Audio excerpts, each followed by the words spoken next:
Hey everybody, welcome to Pitch Night, to Grow Your Art Pitch Night, our annual project grant and pitch competition as part of the Grow Your Art Music and Business Residency. My name is Laura Reyes. I work in the Entrepreneurial Musicianship Department and I am the Grants Program Manager. We're really excited to have everybody here today and for everyone to see our 10 amazing finalists give their finalist pitches. Joining us for Pitch Night, we have our absolutely amazing panel, whose biographies you should be able to read in the chat, the YouTube live stream chat. First off, for our panel, we have Ben Sosland, the Dean and Provost at NEC. If you just want to give a wave. We have Monique Van Willingh, the Director of the Center for Cultural Equity and Belonging. Ted Reichman, faculty member in NEC's Contemporary Improvisation Department. And rounding out our panel, we have NEC alumna Rayna Chou, a past EM grant winner herself, violist and interdisciplinary artist. Thank you so much to all of our panelists for joining us tonight. And I just want to give a little bit of a rundown of what our audience can expect prior to the start of pitch night. So each finalist is going to give a 3-minute pitch, followed by 7 minutes, 5 to 7 minutes of Q&A from our panel. Tonight, we are not going to be announcing our winners. I know it's pretty normal to hear the winners directly after, but spoiler, everybody's gonna have to wait for tomorrow, including our amazing finalists. Stay tuned for that. We're gonna send out a lot of emails and probably post on social media. So check the NEC website. First up, we're going to have our order pasted in the chat too, our amazing finalist order for who's gonna go and when. But first up, we have Zion Dyson and Lindiana with the Cambodian Village Fund. So feel free to take it away when you all are ready. Hello, thank you so much for being here, and we're so excited to present our pitch. So my name is Zion Dyson, and my partner Lindiana and I will be explaining our project, the Cambodian Village Fund Music Education Program. After the Cambodian genocide in the 1970s, Cambodia struggled to regrow their infrastructure. Their education system has suffered, especially in rural communities, and music education is not offered in public schools. Our fiscal sponsor, the Cambodian Village Fund, or CVF, is working to improve education for rural communities in Cambodia. The organization has provided educational resources, including an after-school English language program for students in grades 3 through 12 that meets at CVF's Quang Klong Primary School. Learning English can help students towards further educational opportunities, steady careers, and brighter futures. Through a partnership with CVF's English language program, we seek to empower the students with fun and meaningful music lessons that strengthen their English language skills. We will provide the teachers with a year's worth of music lesson plans focused around English language learning. Our music curriculum will teach English through fundamental music concepts, activities, and songs. Each lesson plan will be between 10 and 20 minutes, so the English teachers can insert them into their class time as they see fit. These lessons will enhance students' English language learning, improve brain development, and develop life skills. We will travel to Battambang province of Cambodia in June for 3 weeks. While there, we will work with the English teachers and hold a music workshop for the English students. Before we return to the States on July 5th, we'll host a final workshop performance that will be open to the community. Looking forward, we will support the English teachers as they continue on to create their own music lessons. We are requesting $7,500 of funding for our project. This, along with additional funds raised, will help to cover the cost of supplies, printing, travel, and personnel. The Cambodian Village Fund will provide us with lodging accommodations at their dorm building and no-cost locations for the English teacher lessons, workshop, and workshop concert. Rambo, our Cambodian liaison, is in charge of finding and gathering supplies, printing music and classroom posters, and advertising the end of workshop concert. We will teach the 5 English teachers the music concepts covered in our curriculum, give them a chance to teach practicing leading lessons, and help them prepare for the workshop concert. We will provide keyboards and drums to be kept in their classrooms, and we plan to purchase supplies to build pitched boom marker type instruments. We will also print choral octavos and flyer advertisements, as well as laminated rhythm sheets and classroom posters. Our goals for this project include recruitment, sustainability, and expansion. By advertising our music curriculum, we hope to recruit 50 new students to the English language program. To promote sustainability, we will hold Zoom meetings for the English teachers to answer questions and give instruction about lesson plan writing. We will continue to offer support as the English teachers implement their own lesson plans. In the future, we hope to market our Music Plus English curriculum to other English programs, both in Cambodia and around the world. Our project will demonstrate music education's power to aid in language learning. Thank you so much.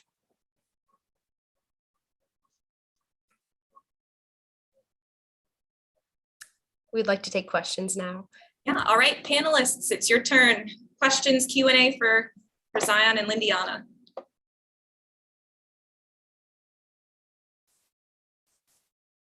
I'll be happy to start if that's okay.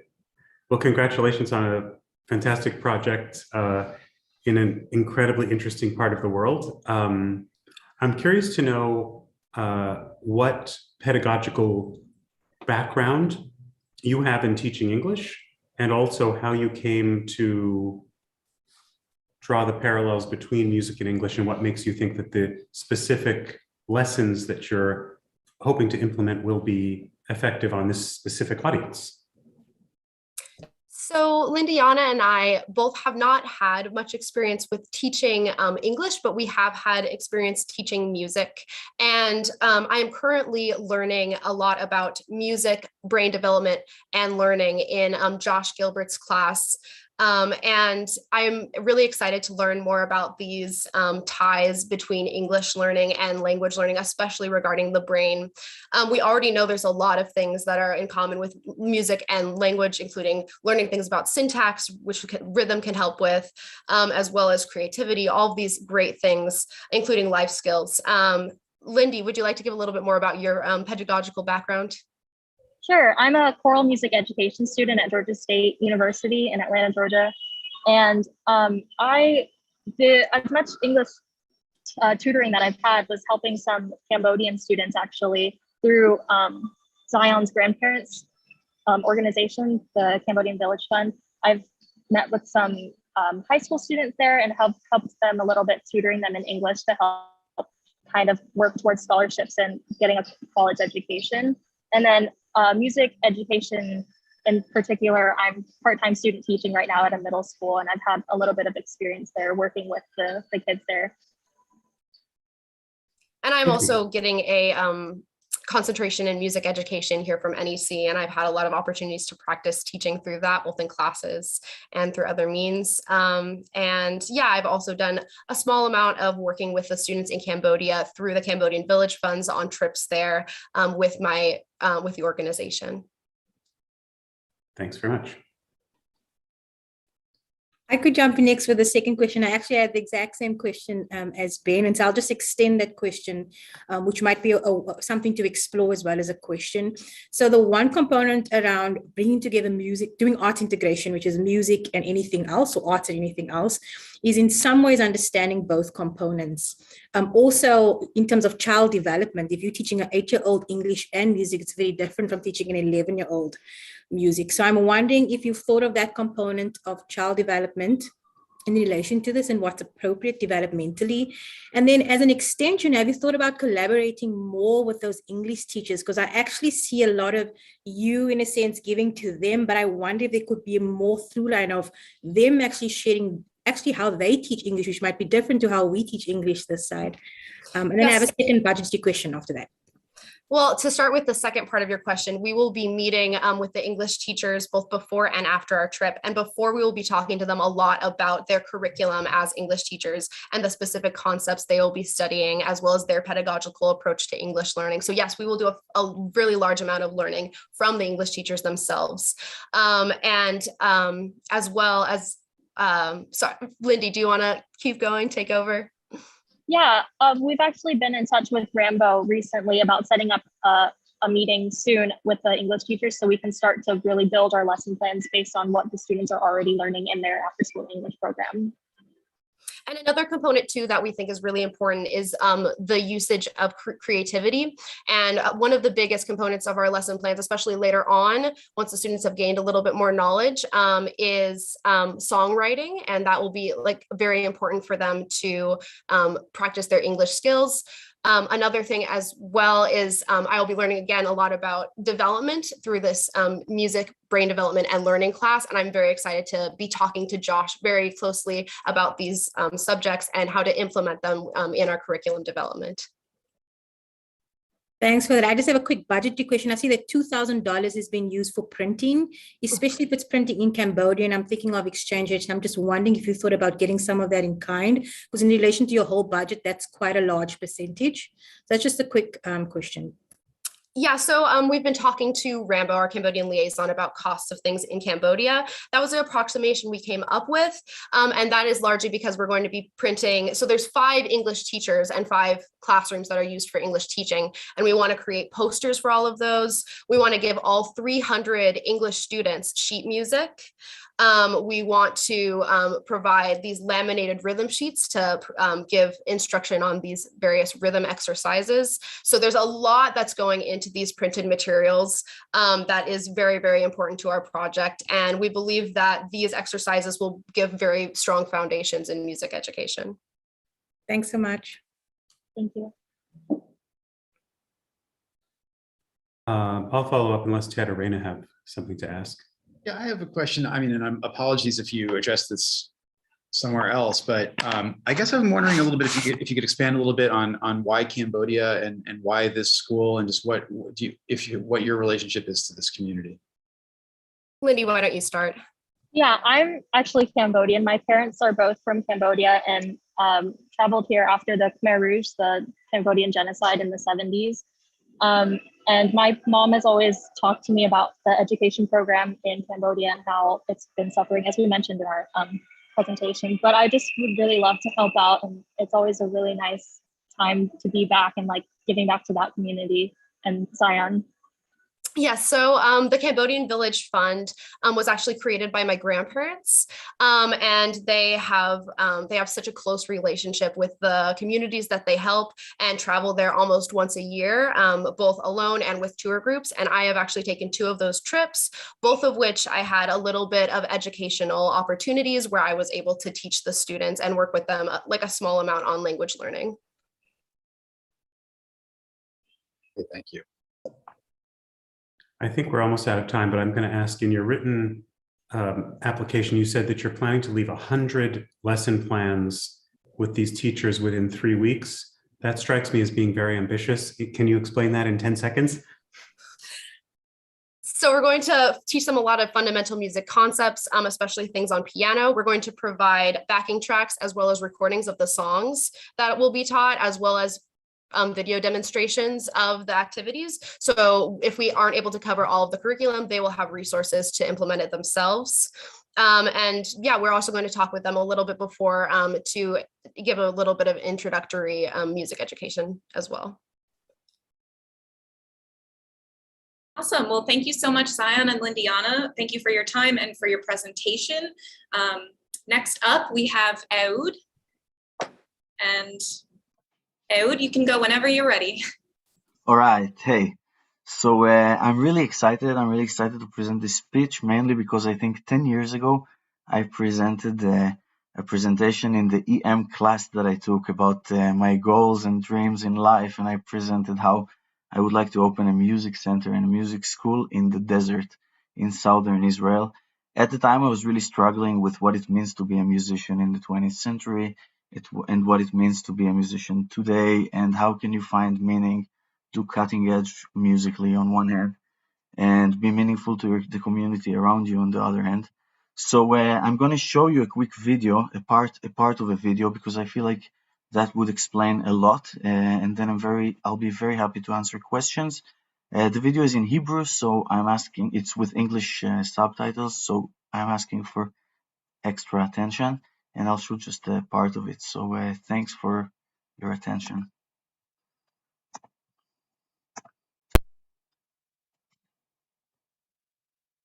To ניסיתי למצוא איזשהו איזון שמשלב בין מצד אחד להופיע וליצור מוזיקה לרמה הכי גבוהה שיש, ומצד שני משהו שהוא משמעותי בשביל אנשים מסביבי. והשאלה הפתוחה הזאת של איזה סוג של מוזיקאי אני רוצה להיות בעולם הזה, הובילה אותי להקים בית ספר למוזיקה במצפה רמון. תוך כדי עבודה בנגינה אני תמיד התעסקתי בחינוך. אבל תמיד הרגשתי שחסר משהו במסודות ללימודי מוזיקה. לא מצאתי שום מקום שהרגיש לי מדויק. כשישבתי בשיעור ראשון של אהוד, אמרתי, יאללה, אני בפנים. אני יכולה לעמוד מאחורי זה עד הסוף. אנחנו בית ספר קטן, אנחנו מאוד עם אווירה משפחתית. אני חושב שהסטודנטים שלנו מאוד מיוחדים. הם בחרו לתת אמון בבית ספר למוזיקה שהוא חדש יחסית, שבא ואומר להם, אנחנו לא יודעים בדיוק איך הדברים עובדים, אנחנו מנסים את זה ביחד איתכם ואנחנו מתפתחים כולנו ביחד. הבוגרים התוכנית שלנו הם אנשים שהייתי רוצה בלהקה שלי, חד משמעית. קיים כבר דבר ענק שעובד, בית ספר גבוה בלב מדבר. עכשיו אנחנו רוצים להקים קרן מלגות, לעזור לסטודנטים שלנו. אנחנו לא רוצים שכסף יהיה הדבר שעוצר אף אחד מללמוד מוזיקה.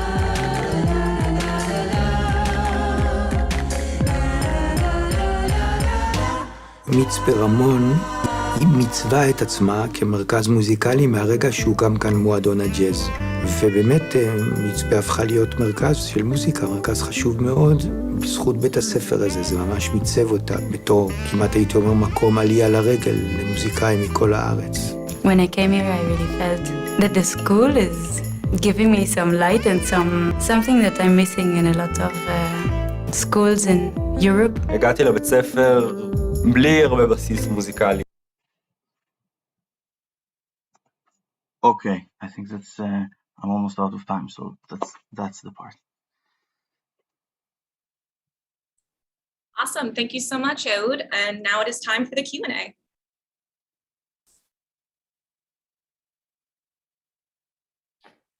I'll start again, I guess, if nobody else wants to jump in. Hi, nice to meet you. Congratulations. This is an amazing, obviously, and very successful venture and incredibly meaningful, I imagine, to the folks who benefit from it. I was looking at your application and noticed that you have the benefit of, working at a very, very high level with a significant budget, which is incredible. So congratulations on growing it. You're asking, if I understand correctly, for $5,000 in funding from this process. And given the scope and scale of your budget, that's a very, very small amount. And I'm just kind of curious why $5,000 would make a difference, actually. So that's a great question. And I think one of the main key things that really helped me develop the program is fellow NEC alumni and friends. And I wanted to build a special fund for collaborations with NEC people that will come to Mitzpe Ramon to do stuff with students. And for that fund, I think like $5,000 with matching could even bring, 5 artists a year from the NEC community to Israel. And I think that would be a great start to build something that's more international and has impact and build a global perspective also for the students. Great. So that's good to hear. Just for the record, I didn't understand what exactly the $5,000 was going towards in your application. So I'm glad that you were able to clarify it verbally. Thank you. I just want to say I'm reading your application. I was so inspired and impressed, especially now hearing you that you proposed this years ago at our school. I'm just like very, very impressed. My question is also budgeting related. I see that for 2022 you have so a big percentage of your sponsorship will be big institutional sponsored, like from the bank, foundation support. I'm just wondering, since you started in 2016, have you ever applied to those grants? How certain are you in obtaining the financial support from them? It took me a long time to understand it, and it took me a long time to kind of learn the ropes. I've never built a music school myself, but as the process, I learned that in Israel, the government would get in and get involved and also support projects after 3 years of operation. And we're operating 5 years, but it really took us some time to get to the level and to the like kind of workflow and just like the mass that we needed to get government support. So right now we're on the verge of being recognized by the Ministry of Culture, which will lead to potential more and more funding. So we're quite positive that we are going to be stable, and we just want to dedicate more to special projects that we feel like can really benefit and create something good. Thank you. Thank you. I have a question. Hello, it's good to see you. You were there. Yeah. I guess my question is, so I'm interested in this guest artist program that you're describing, now that I didn't see in the application. I guess I'm just curious, what are you imagining is going to be, what are you imagining these guest artists are going to provide that your current, faculty is not doing? I guess is my question. Like, what's your sort of vision for the guest artist's role?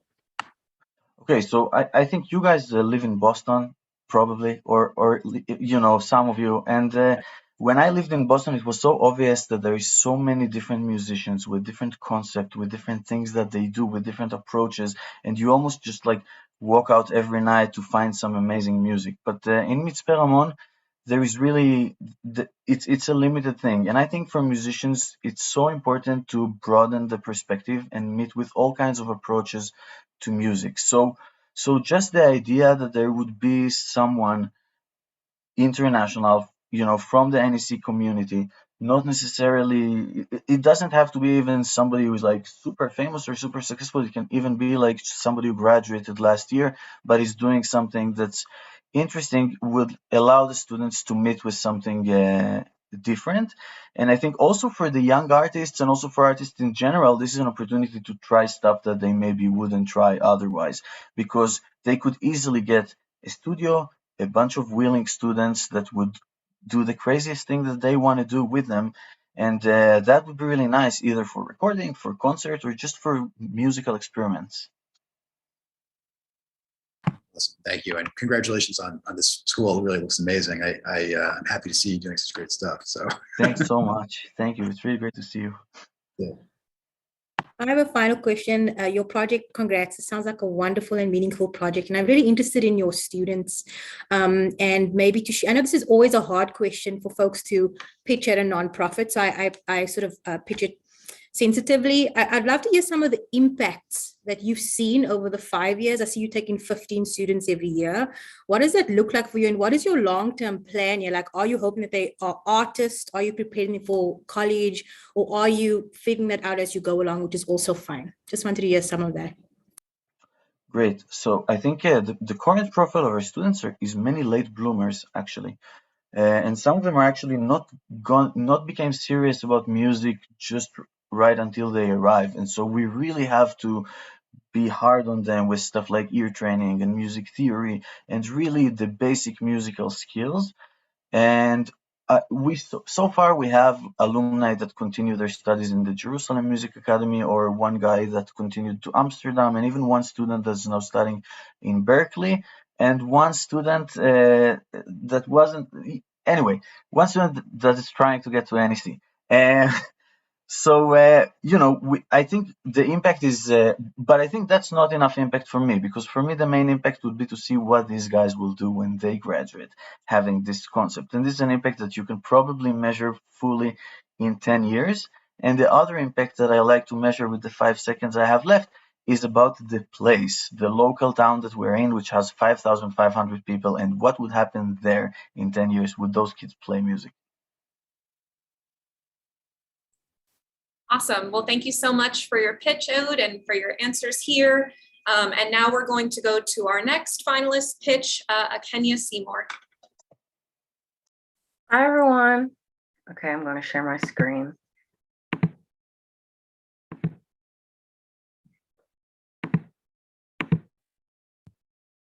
Okay. Welcome to my pitch for Moon in the Fourth, which will be my debut album and is an entrepreneurial endeavor I'm embarking as an independent artist. I'm sure you all have some curiosity around what Moon in the Fourth means, And this is an astrological reference to a placement that I actually have in my own birth chart. Side note, I'm an astrologer, the second generation astrologer. And so the moon in the fourth house represents the most internal, personal, private part of someone's chart. And so it's basically a metaphor saying that I'm bringing the audience into my inner landscape and hoping to also inspire them to explore their own inner universe as well. This is a pop record in many ways. I'm writing songs that have a pop structure. I am a singer-songwriter, but it is very eclectic. It's bringing in lots of different genres of music, things that you wouldn't necessarily hear in the pop sphere, that wouldn't necessarily be considered mainstream, but that I think can be presented in a way that is accessible. And I'm also dealing with different topics and subject matters that could be considered to be taboo in some ways, but that are profound and deep and really designed to, again, inspire people to ponder what they think about life and how they view their own identity as well. So this is entrepreneurial in essence because I'm doing this by myself. I've been a self-managed independent artist without a team, without a label. And I think that this could be inspiring because it shows the ability to overcome financial setbacks, different life setbacks, such as chronic illness I've dealt with, and also industry gatekeeping that sometimes tries to prevent the access that artists have to certain financial opportunities and their own creative autonomy. This is a monumental stepping stone in my career, and it's also going to broaden my ability to share and connect with my fellow artists and fans. I do have a pretty decent base already. You know, one of my most popular songs on Spotify has almost 1 million streams. So you know that by investing in this project, it will have impact. It will be heard. And, you know, these are just some messages I've had from fans saying that the music that I have put out so far has inspired them and that they're patiently waiting for more. So once again, you know that impact is actually, you know, going to be felt. I'm asking for 7,500 because it's going to cost about 20,000 to make this album, and 7,500 would be nearly half of that goal. And I'm hoping to release later this year or early next year. So yeah, that's really my presentation. I'm happy to take questions at this time.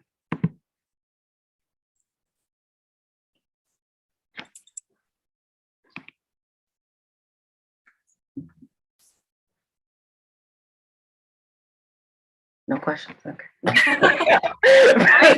First.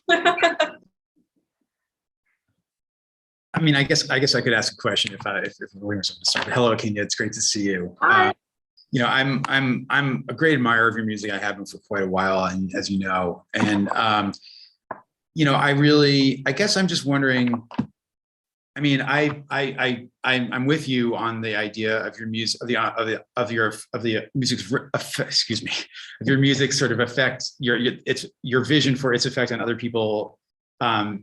Basically, I guess I'm wondering if you could expand a little bit beyond sort of just the fact that people are gonna get something out of your music as listeners. If you could talk a little bit about your sort of vision beyond just like enjoying your music, like a little bit about more of sort of like the message behind your music that you feel like makes this more than just like, you know, your first album and we should support it because your music is valuable. And you could just expand a little bit more on that, I would appreciate it. Sure, absolutely. I mean, once again, I think that, you know, I'm someone who I come from a background that can be viewed as marginalized in many ways. I'm a Black, queer, financially disenfranchised woman. And I'm talking about my ancestry. I'm talking about my struggles with, you know, navigating chronic illness throughout my entire life. Sometimes not knowing if I was going to, you know, be able to afford my rent, you know, talking about what it means to be a Black American, what it means to be a human being, and my more existential crises, dealing, you know, in topics that have to do with when I went through a spiritual awakening after falling in love and then having my heart broken. And so just things that I think oftentimes are missing from the pop sphere, you know, things that sometimes don't get leaned into, or, you know, if I present that music in certain situations where I might even want to be talking to a label, because I've had a couple of those meetings where, you know, immediately they're worried about if this is going to be accessible, or, you know, if this is something that is palatable.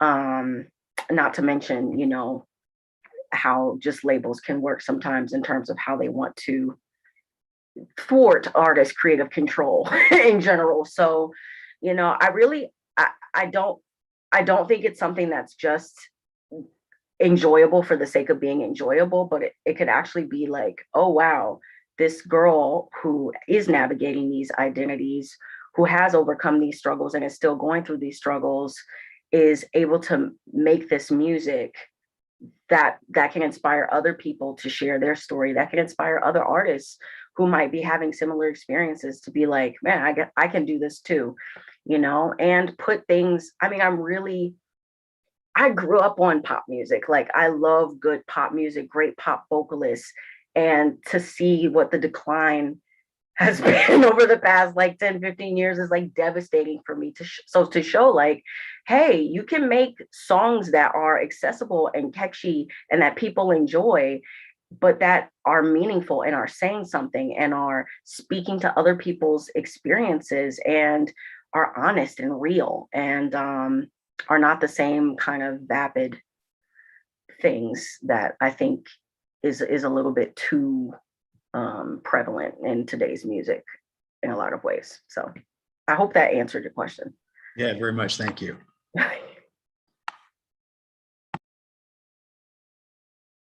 I have an extension question. Good to meet you. I'll ask it quickly because it looks like the others also have a question. I love your project. I love that it's about self-producing, doing your own thing. Also, your themes on Blackness, being a queer woman, ability, ancestry. Those are beautiful. And I'm always fascinated just to ask the question about do you think those things will come through? Of course, they'll come through in the artistry, but have you considered activating intentional dialogue around that, or might that even look like something? It doesn't have to, but that was just a question that came to mind. Absolutely. I mean, yeah, I love being able to speak openly about my experiences, you know, and I'm hoping that by being able to generate press around this project, that's something that was factored into the budget as well, that those are the kinds of things that I can also talk about in promotion for the project, you know, not just being like, oh yeah, I'm a cool musician, check out my music, but like having those kinds of open dialogues and forums that actually, again, inspire people. I mean, for those of you who don't know, I actually struggle with chronic Lyme disease. And so I did a song that was specifically about that, and that like was in tandem with all the downloads and streams. A percentage of proceeds will go toward a foundation that had helped me pay for my medical expenses.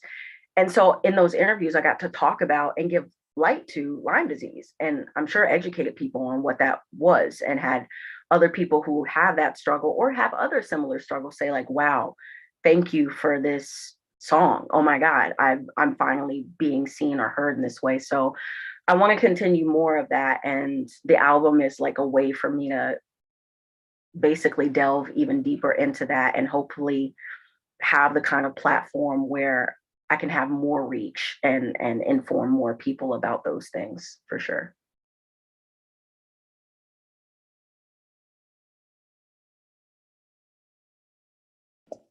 Rayna, did you have a question?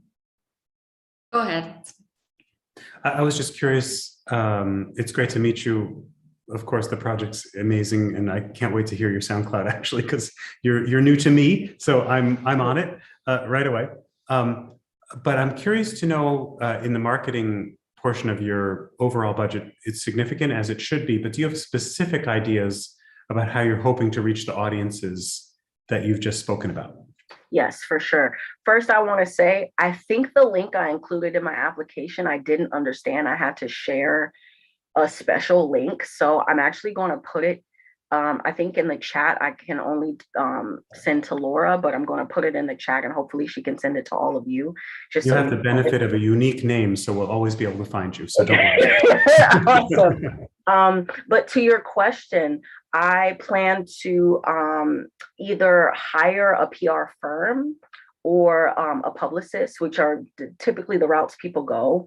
And that's about what it costs. Usually 5,000, kind of on the cheaper end, and a rollout is usually between 6 to 8 months for an album.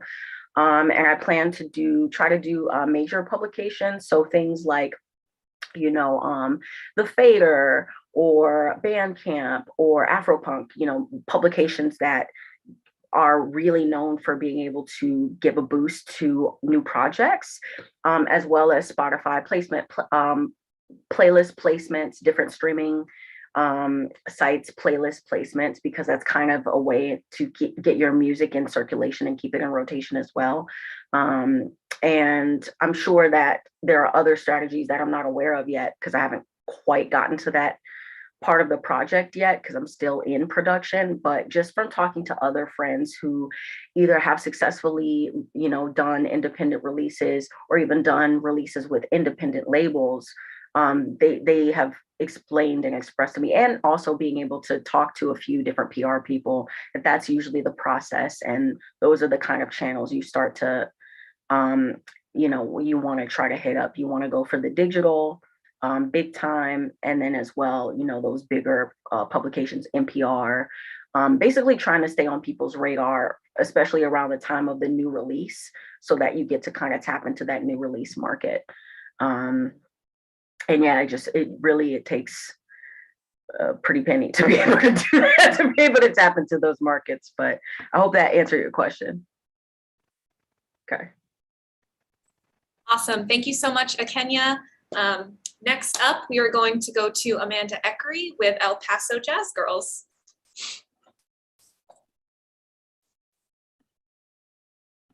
Hi, everybody. Hi,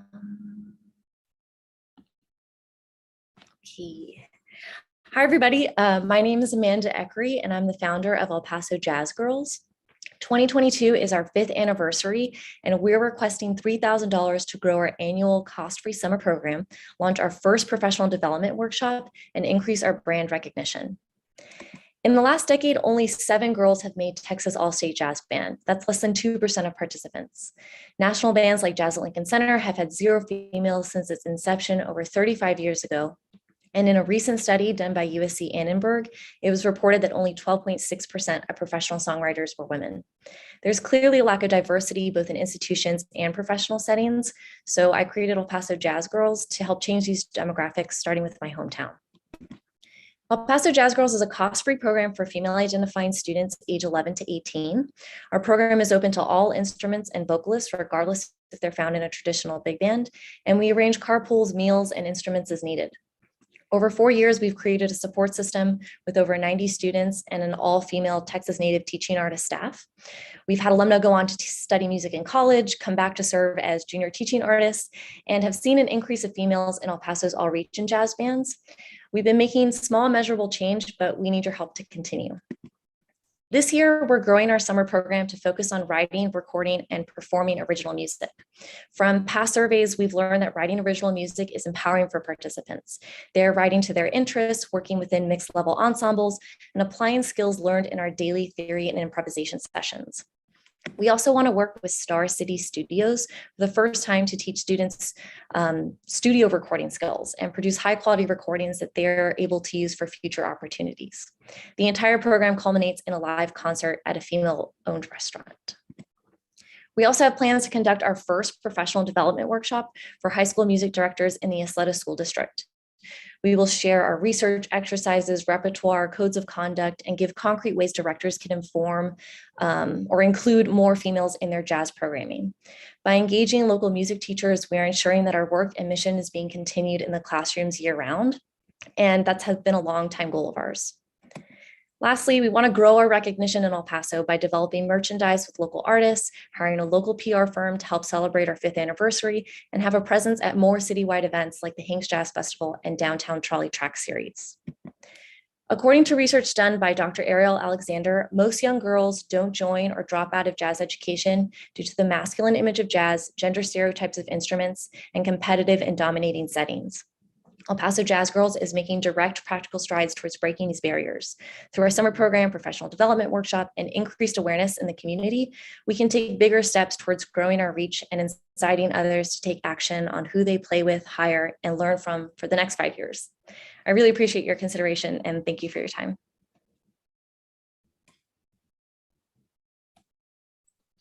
Awesome. Thank you so much, Amanda. And now it is time for the Q&A.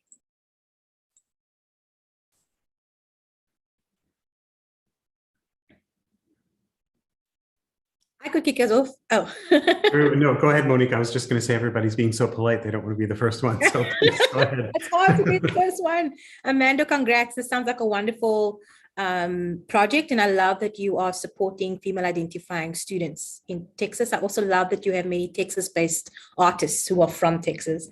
I have a question that is budget related and PR marketing related. So I saw in your budget that you have 1,650, I think, designated to PR and marketing.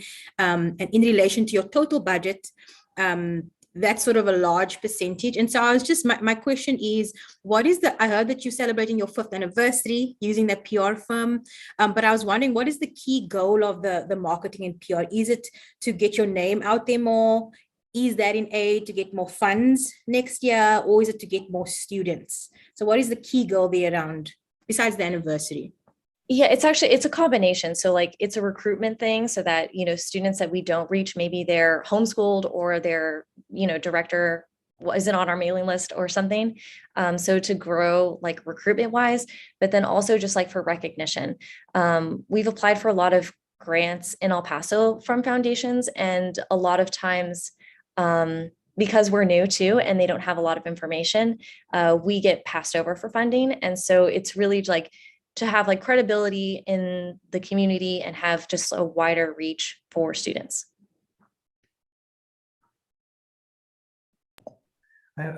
Since Monique asked a budget question, if I could ask one maybe next, which is that you're requesting $3,000, is that right? Yes. Yeah. What specifically is the $3,000 for, I guess is my question, because I see it as a line, and I understand, I think that what you're spending as a whole, but I'm not completely sure what the $3,000 would go towards. Well, it was just part of the budget overall, but it could go like towards our teaching artists fees, like paying the teaching artists to teach throughout the week. That's like the first cost that we need, of course, to make it happen. So it would cover some of those costs. Okay, thanks. Sorry, and I let off with a kind of charged question, but I just think this is an amazing program. So congratulations.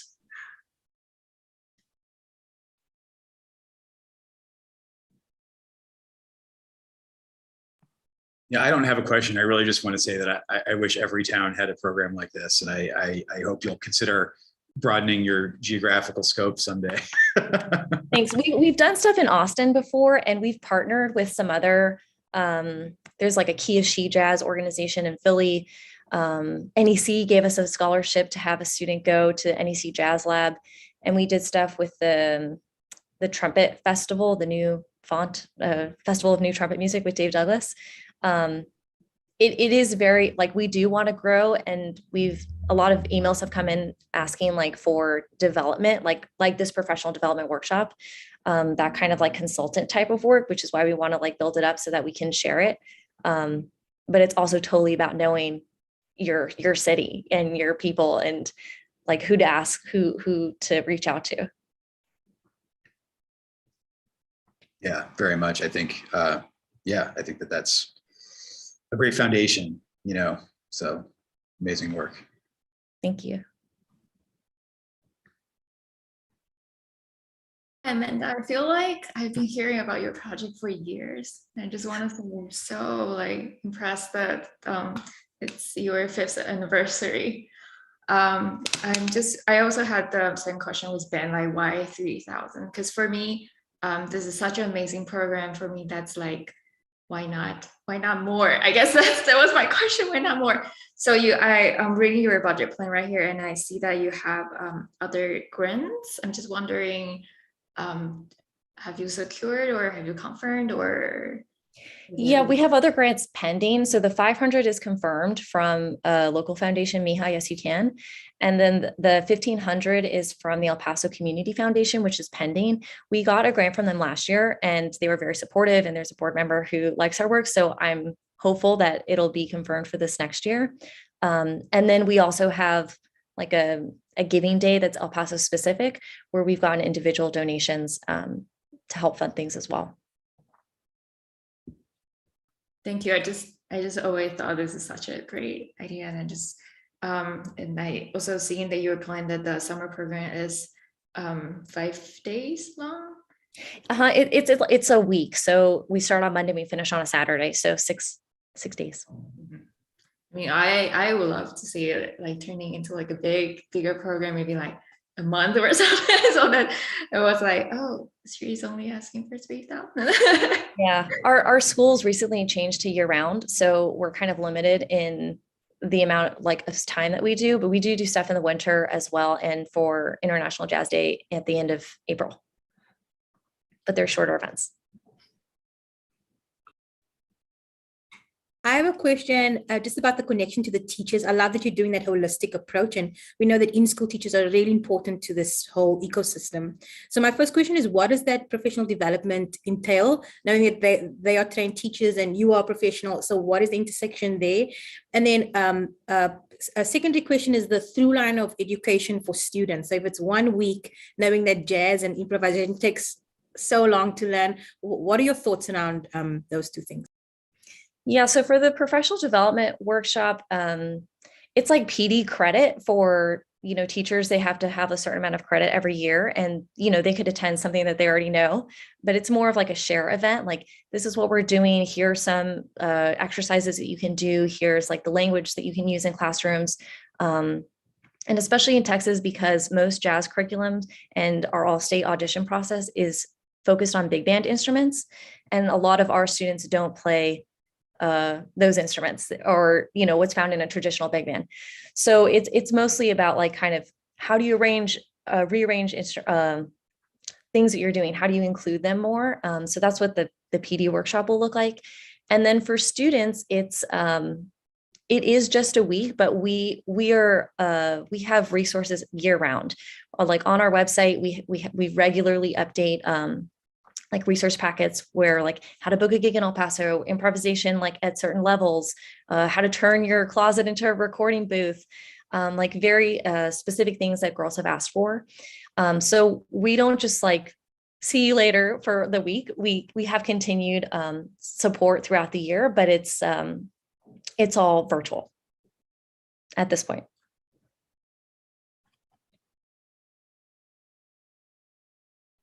Awesome. Well, thank you so much, Amanda, for your pitch and for your responses to the panelists Q&A. And now it is time for Conrad and Kenrick with Magic Sheet Music. Thank you.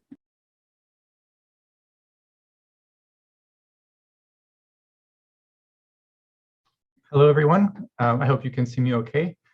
My name is Conrad Binyenda, and on the Zoom meeting today is my co-founder, Kenrick Licorice. And we are here to present to you about our product. Our product is an AI-driven tablet with music feedback technology. And this technology is, we're trying to solve a problem. And the problem that we're trying to solve is the fact that all musicians, especially students, make mistakes without being aware that they are making mistakes when they're learning from a score or when they're learning music. And these mistakes that they make from a lack of awareness lead to a lot of problems. They lead to the formation of bad habits. They lead to inefficiency within the music education process, and they lead to a lot of frustration, both for the student and for the teacher. And to illustrate that, we have a quote from the chair of the piano preparation department at Cleveland Institute of Music.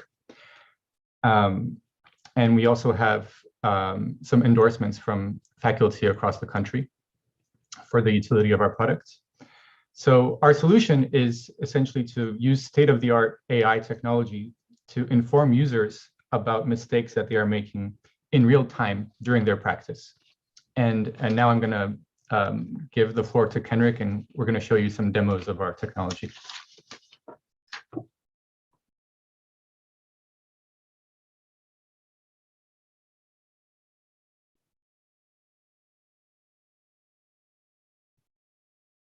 Kenrick, you're muted. Thanks. Apologies. So I was saying that I'm going to show you two technologies that we've been developing.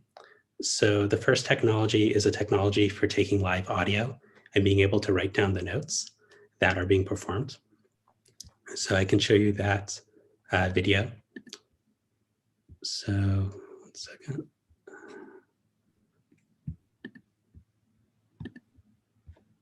Okay.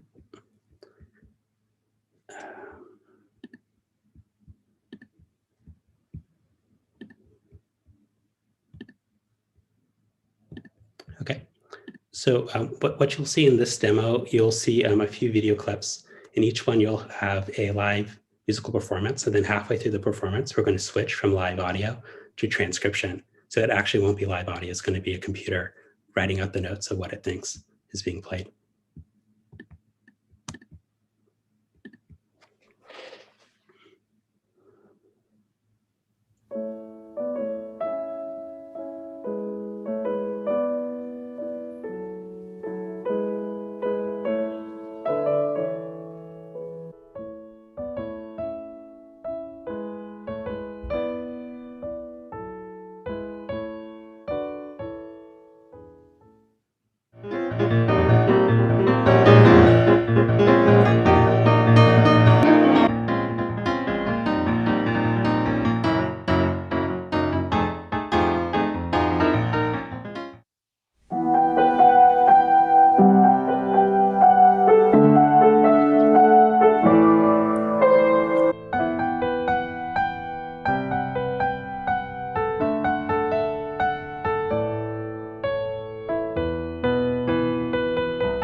Okay. And now we request a volunteer for our second demo.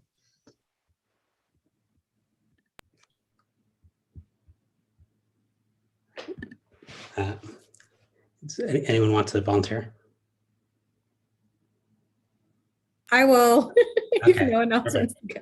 Okay. So how this demo works, you can see this sheet music on the screen. So one task is taking this audio and writing out the notes, but you also need to take the notes and be able to put it on a score. So we're going to show you how that works. So what I want you to do is we're going to play Ode to Joy together.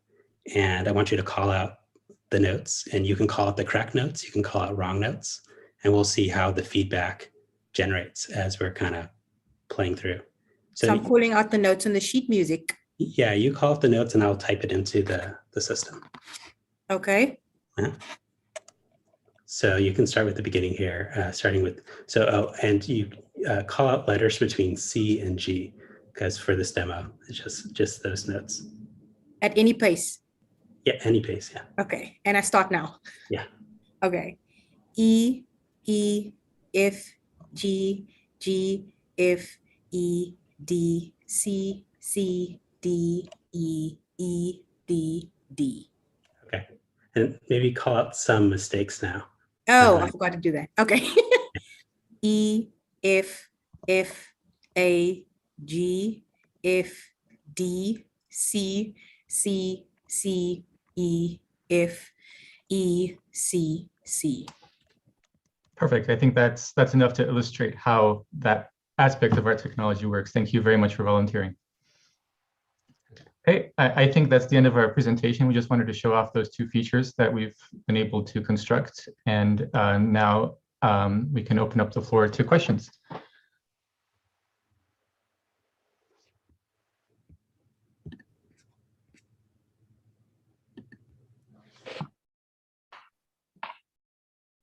I mean, I have a couple questions, but my first question, I mean, sorry if this is a dumb question, but you know, audio to MIDI transcription is something that's existed for a while. And I guess my question is, where does the AI come in?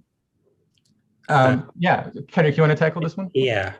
So probably if you go back like 4 years ago, live audio to MIDI the accuracy is around 50%.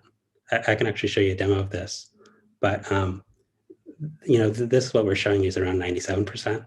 So it's much more accurate than what was possible, even close to being close to this in the past.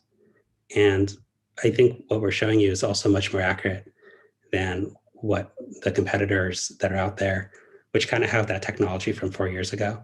Yeah, and if I can add to that, the reason for the change in the level of accuracy has to do with the implementation of AI technology, which is a very new field. And you can think of, for example, photo recognition technology or speech recognition technology. It's all kind of the same branch. Also, self-driving cars, which are kind of a new technology that's being developed right now. It's also related to the same field. Yeah, I'll just say, yeah, computers were clueless about how to do this until very recently. So it's a very new change. Thanks so much. This sounds really interesting. Oh, Ted, do you have another question? No, please go ahead. Thanks. I have a question about, we know who your target market is. And I had a similar question to Ted in that I thought of smart music. Smart music really rose, well, one of the places that rose to the top over the pandemic where they were giving free subscriptions to educational spaces in the beginning of the pandemic. They also have a transcription aspect. I don't know how accurate it is, so maybe that's your benefit of your product. So what is the unique feature of your product? Or is there anything else aside from accuracy? Because there are other platforms out there that are already going quite a lot and well-versed in education systems. Yeah. So yeah, I can answer that. So I think, they have some products, as I mentioned, they emerged around 4 or 5 years ago, sort of in the setting of what the level of technology was there.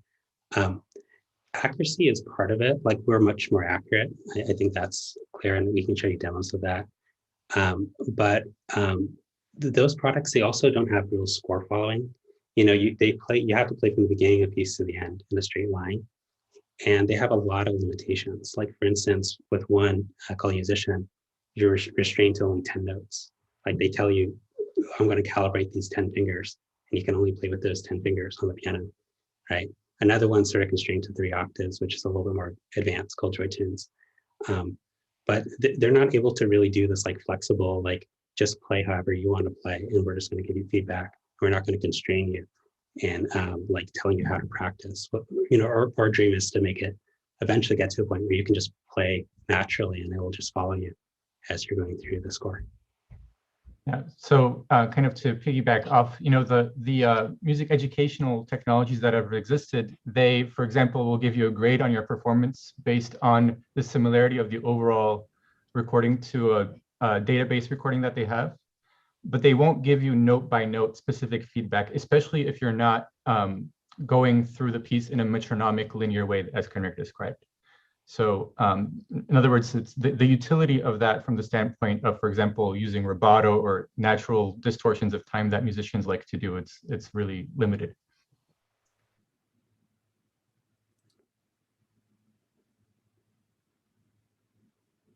It seems like this technology would be best suited to fixed pitch instruments, I guess, piano and classical music. So certainly wouldn't apply, it seems, to like bended pitches or popular genres potentially. Is one question I had for you. And the bigger question is, your budget is incomplete to me.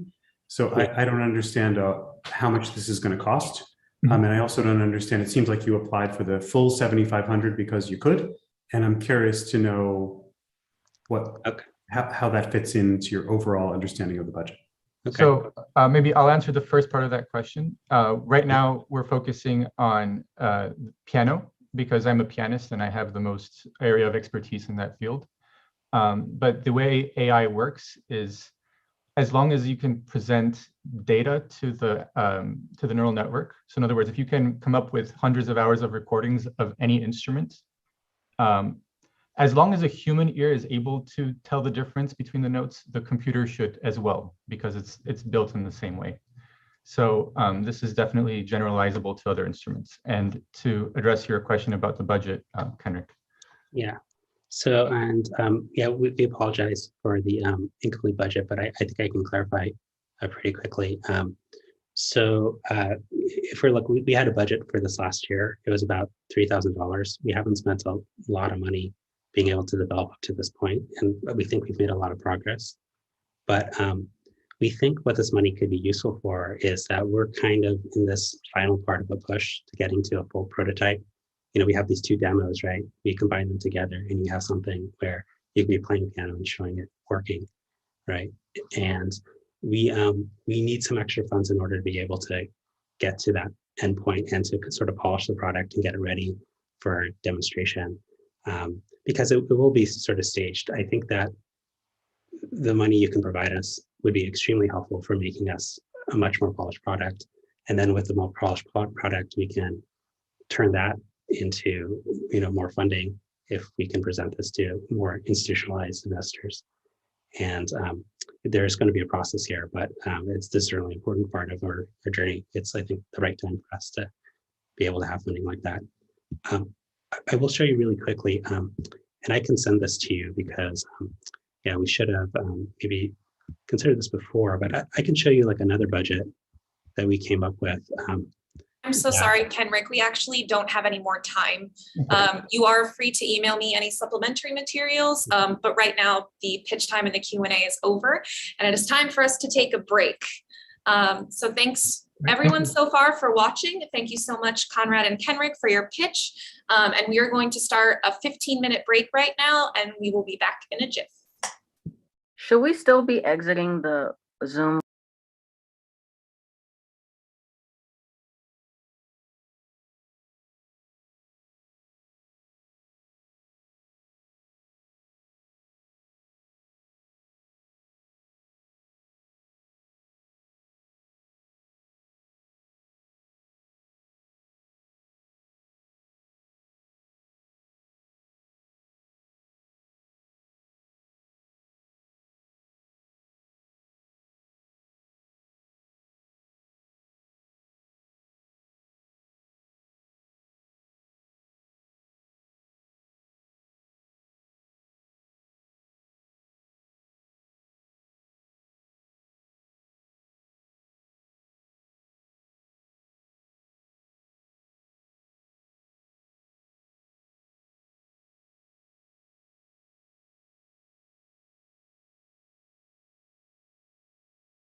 All right, welcome back, everybody. We are back from our Grow Your Art Pitch Night break, and we're ready to get into the second half of our amazing finalists. If you're just joining us, there should be a full schedule of our finalists in the YouTube chat, but otherwise, we'll definitely introduce everybody as they come up. The first person to take us back from our break is going to be Annie Jacobs-Perkins. And Annie, whenever you are ready, feel free to go. Hey, thank you. I'm just going to share my screen.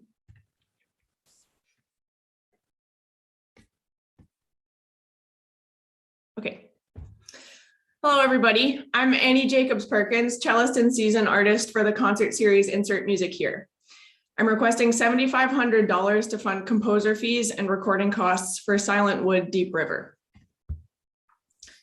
Insert Music Here is an outdoor concert series in California focused on raising awareness for climate change initiatives.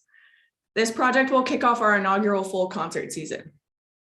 Silent Wood Deep River's goal is to bring music to those most affected by climate change in California and to build on existing conservation initiatives. Our three-phase project begins with commissioning 2 works for cello and piano, continues with touring an ecology-themed program, and ends in a recording to archive our work. Stratis Minakakis, NEC faculty, and Dan Temkin, NEC alum, will write our commissions. Temkin's piece will be a partner to Dvorak's Silent Woods, another piece on our tour program. Like the Dvorak, which is site-specific to the Bohemian Forest, Temkin's piece will be site-specific to Yosemite Valley. Minakakis' work will explore how the sounds in our world are changing as a result of climate change. My colleagues Caitlin and Sam at Insert Music Here have already retrofitted a cargo van, purchased a hybrid grand piano, and hand-built a movable stage so that we can take music anywhere, no matter how rugged the terrain. We will perform 9 concerts in Yosemite National Park, Armstrong Redwoods State Natural Reserve, and the Angeles National Forest. The ticket revenue from these concerts will fund 6 free outreach concerts in surrounding rural schools and community centers. The final phase of Silent Wood Deep River is to record. 50 minutes of this 80-minute program have never been recorded. I've been working for more than a year to obtain performance rights to Kachina dances by the Cherokee Quapaw composer Lewis Ballard. There are fewer than 10 scores in the country, and I received one last week. This work must be lovingly archived before it's forgotten. There's no state where Insert Music Here's work is more needed than California. The pictures in this presentation come from a backpacking trip Insert Music Here took last year in Sequoia National Park. The KNP complex fire was only 12 miles away from us on our hike out. This fire burned 6,600 acres of old sequoia groves, and on our drive back to LA, we saw that a 30-mile stretch of the thruway had burned in the 7 days that we were gone. I'd like to close with this favorite quote from Gabrielle Fauré, another composer on our program. Music can't fix all the problems of our world, but it can help us to reimagine a world we want to live in. Climate change is the problem of my generation, and I have a responsibility to use my artistic platform to stand for what I believe in. I hope you will consider funding Silent Wood Deep River as a first step in a career built around community activism and participation. Thank you. And that was awesome. Thank you so much, Annie. And now it is time for our panelist Q&A.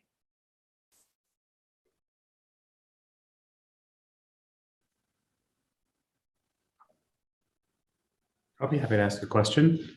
Hi, Annie, nice to meet you. Congratulations. Amazing project on many levels. Sadly, timely, of course, but it seems to hold great promise. My question, I guess, is how specifically do you think that your concerts, as innovative and kind of cool in the stage, the piano, the whole thing is really cool. How specifically, though, will they contribute to the cause that you're so clearly passionate about? Yeah, so this concert series is new this year. And one of the kind of built-in benefits of it is that we have to partner with existing conservation organizations for it to work. So in the process of applying for permits in national parks, we have to be talking to rangers and monitors. And we're hoping to have rangers give talks at our concerts and also scientists Dan Temkin, one of the composers, is also on faculty at Bucknell University, and we've been exploring the possibility of getting other parts of the university involved in this project as well. So we are hoping, and then Insert Music Here also has partnership programs set up with, for instance, they're working on setting up a partnership program with Ojai Valley Land Conservancy. And in this case, the two organizations would partner so that donors are interacting with both the concert series and the conservation site. So there would be kind of like mutual, or just this idea of reciprocity.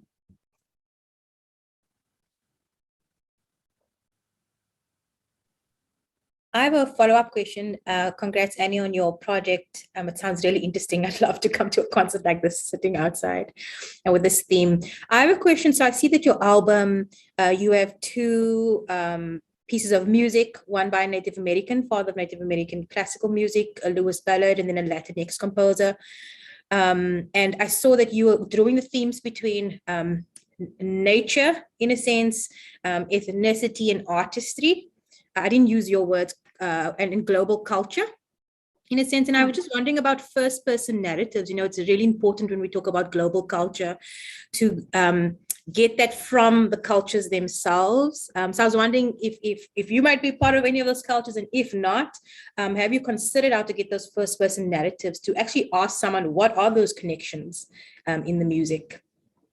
Yeah, I think everybody involved in this project agrees. I'm not part of any of that heritage myself. But we've talked about the possibility of commissioning album artwork by an Indigenous artist.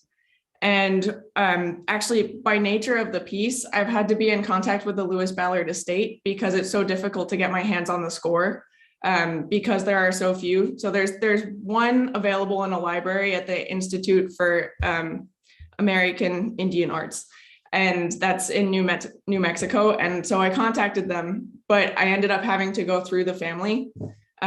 So all of us feel really strongly that we're making sure that we're being sensitive to these communities.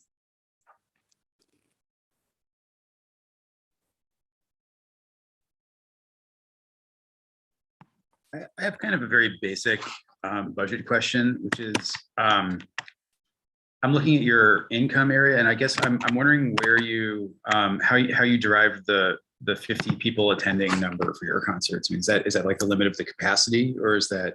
I'm just curious how you arrived at that number. No, it's not a limited capacity. One of the benefits of this concert series is that it's outside, so it's kind of hard to have a limited capacity.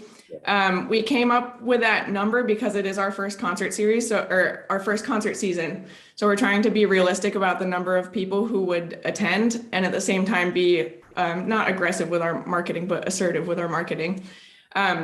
So right now, the income of this project is largely driven by ticket sales. And right now, the price point of our concerts, which is $40 per ticket, is higher than we would like it to be. I mean, ideally, all of these concerts would be outreach concerts, basically.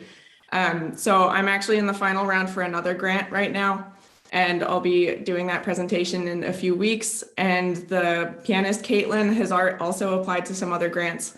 So we're hoping to keep lowering the price point of tickets, and also we would hope to have as many people in the audience as could attend.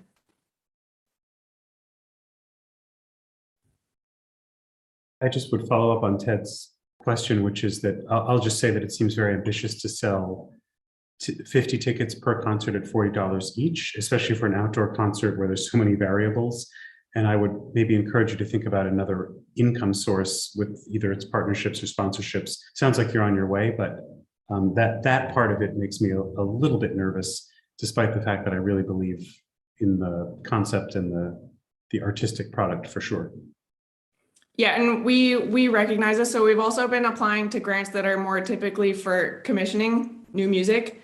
Because we really, I mean, both of the composers that we've worked with have a lot of experience, or both of the composers that we are working with have experience with grant writing, and we know that those grants exist. So as soon as that money can be allocated towards funding the concert series, then the price point of the tickets will come down, and we're working to make sure that that happens.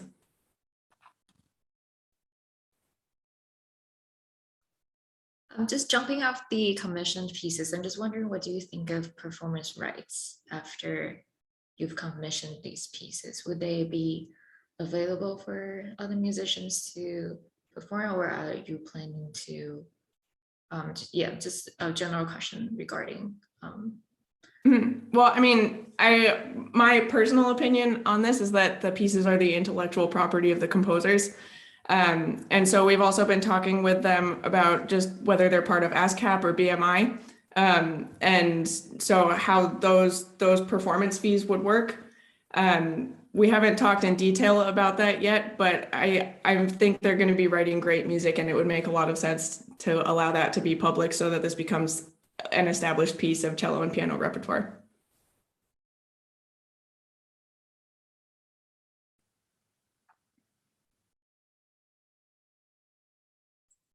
Awesome. Well, it looks like our panel has run out of questions. So thank you so much, Annie, for your pitch and for your responses. And now we're going to move on to our next presenters. So we have Zach Hicks and Ethan DeVere, who should be ready to go. And whenever you guys want to start, feel free to head on.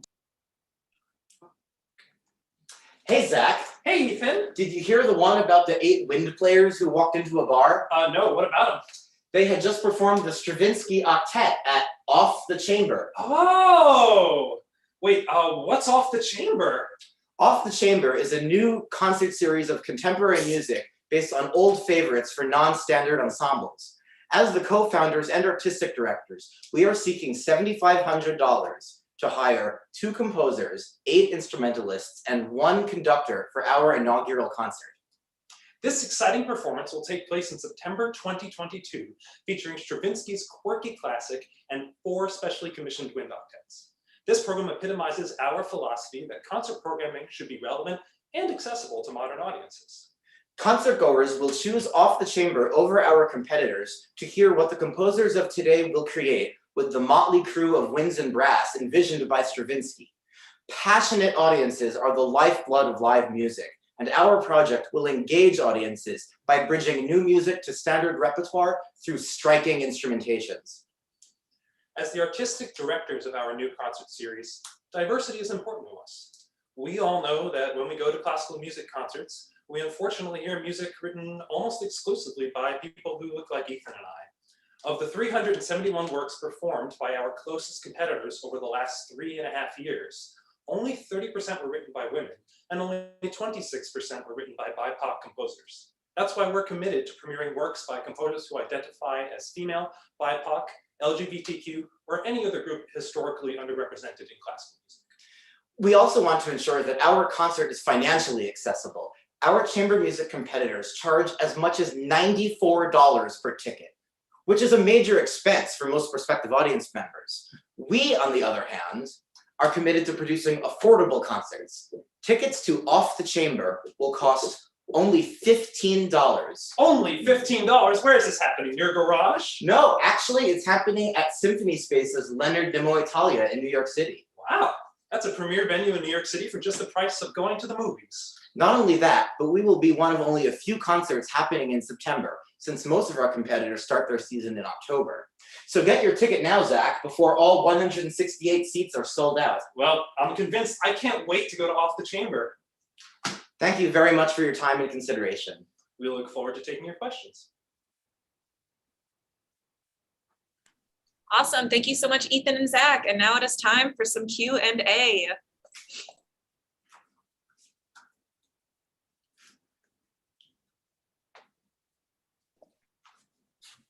Super heartwarming presentation, you guys. Well rehearsed, and congratulations on it. I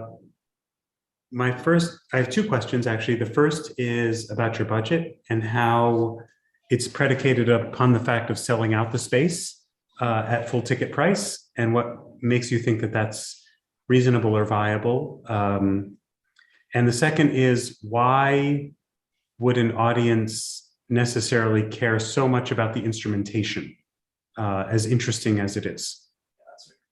Should I take the first? Sure. Yeah. So I'll take the first question. So you're asking, how do we know that we're gonna sell out the venue? We're pretty confident on that.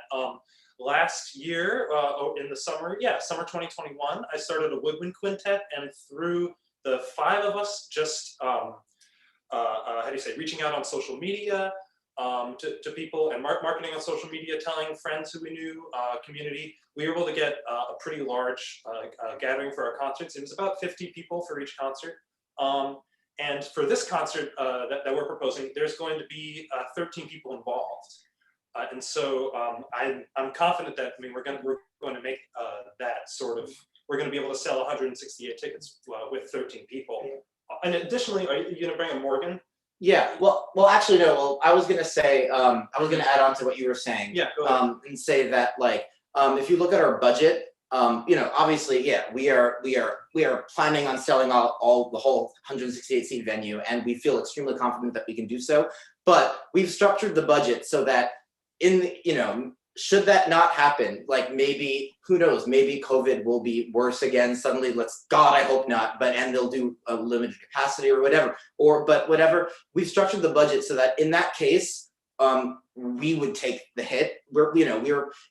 If we sell out the venue, we will have enough income to put back into the project and have this be a recurring series, which we hope it to be. Yeah. But we've made the budget so that no one else, none of the composers we're commissioning or people that we're hiring to perform the music we can pay them the full amount we want, despite the ticket sales. Regardless of ticket sales, yeah. And the other thing I just want to say about our social media presence is one of our bassoonists who we're going to work with, Morgan Davison, has a social media following of 33,000 on Instagram. So we're pretty confident that with her involved and the rest of us with our regular sized followings, we're going to be able to draw a full house. And in regard to your second question, the idea of the unusual instrumentations is integral to the project.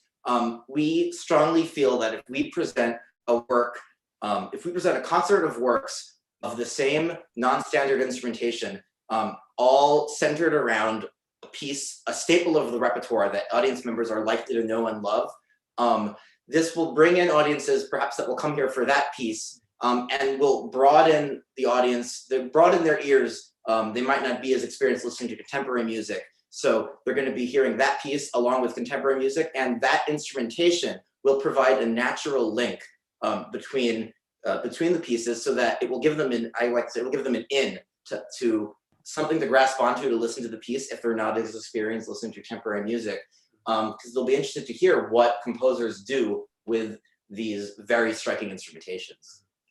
Does that answer your questions? Great. Cool. Okay, my question. Hi, hello. Okay. I'm curious about your commissioning process. I mean, are there specific composers that you have in mind, or do you have a sense of how you're going to sort of like work through that process? Yeah, that's a great point. Yeah, we've reached out to several people so far, so we do have specific composers. Yeah, we basically, I mean, we did some research to figure out. We used people who we were familiar with as well, people whose work we were familiar with, and then we also expanded our field. So we've got a spreadsheet of composers who we've decided we're interested in commissioning based on their work, and we can also keep track of who we've reached out to. And we've also gotten some leads from composers who are unavailable yet, but recommended other people. So like a very kind of just networked approach. Yeah. Yeah. Is how we're doing. Yeah. Hi, I just have one question regarding the budget. I know this is your first season and you're launching it, but the total expense is still a little bit concerning for me per se. So I'm just wondering if you've considered, or if you are already considering working with local presenters or some kind of partnerships or some kind of sponsorship beyond this grant and the ticket sales. Oh, I see. So that's definitely something I think we would look into in the future. Absolutely. For the budget we've prepared, is we can meet our expenses with this grant, crowdfunding, personal funding, and ticket sales. but that is definitely something that we want to think about in the future. Absolutely. Yeah. And then I have a quick question about the audience. So I hear you sharing about underrepresented communities in terms of your music. And I'm just wondering sort of who, and I heard that you specific people might come for specific pieces. So who's your target audience, and could you describe that? And is there any inclusion of underrepresented communities in your audience?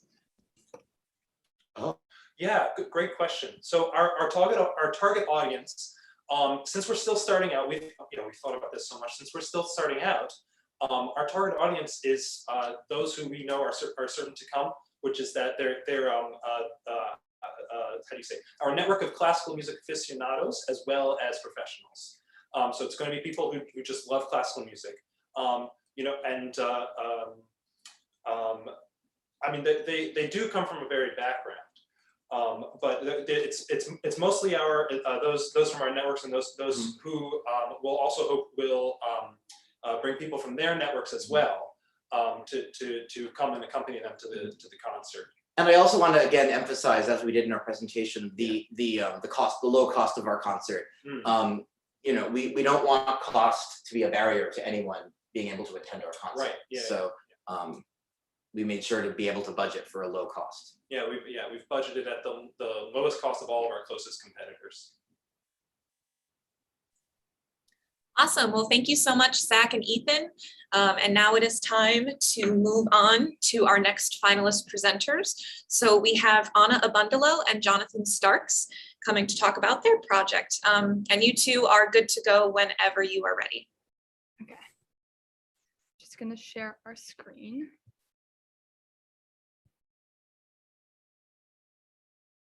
All right, can everybody see this? Great. Hi, everybody. My name is Anna Abundalo, and I'm a current student at NEC. I'm John Starks. I'm an alumni of NEC. And we're the creators of Order, which is an experimental theatrical production premiering at NEC's Black Box Theater, May of 2022. This twisted coming-of-age tale explores mature themes of prophecy and inwardness, augmented by spatialized sound and intricate lighting for a complete immersive experience.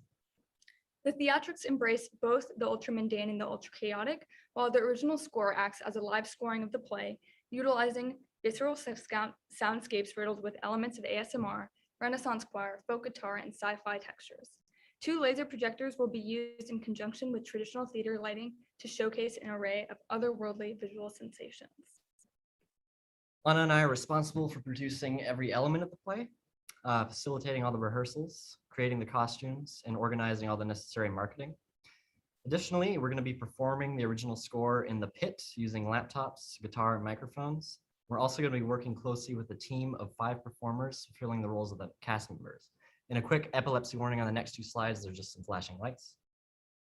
Just a couple examples of the types of lighting we've been designing, and then how they would look in the black box themselves. So there's some strobing effects and some scanning effects. So our goal is to create something interesting and completely accessible to anybody who would like to attend. Having successful iterations of our first 2 performances will help us achieve our additional goal of producing future performances in more spaces. This will continue to be a free event, and we plan to keep it free by fundraising through donation and our merchandise sales. Next, this project directly supports the artistic career both John and I envision ourselves working within, and would act as a huge stepping stone for our lives. Personally, it's pushing the boundaries of the type of creative projects I've been involved with in the past, especially considering its large scale nature, and it's a really exciting opportunity to dive into what is meaningful for myself as an artist. And finally, most importantly, we believe in paying our collaborators involved, and this project would financially support them. So we are requesting $4,300 to fund the artist fees, the 2 laser projectors that NEC doesn't have, the marketing, PR, and design, and the merchandise production to support our future endeavors. With the $4,300, we'll be able to support our second performance, a chance to make a mark in the Boston theater scene and diversify what programs are hosted in the Black Box. Our hope is that our audience will be engaged and captivated by this performance, experiencing an alternate reality for the hour. We have 2 dates for the Order, May 18th and the 19th, and we hope to see you there. Thank you so much for your time, and we'd be happy to answer any questions you might have.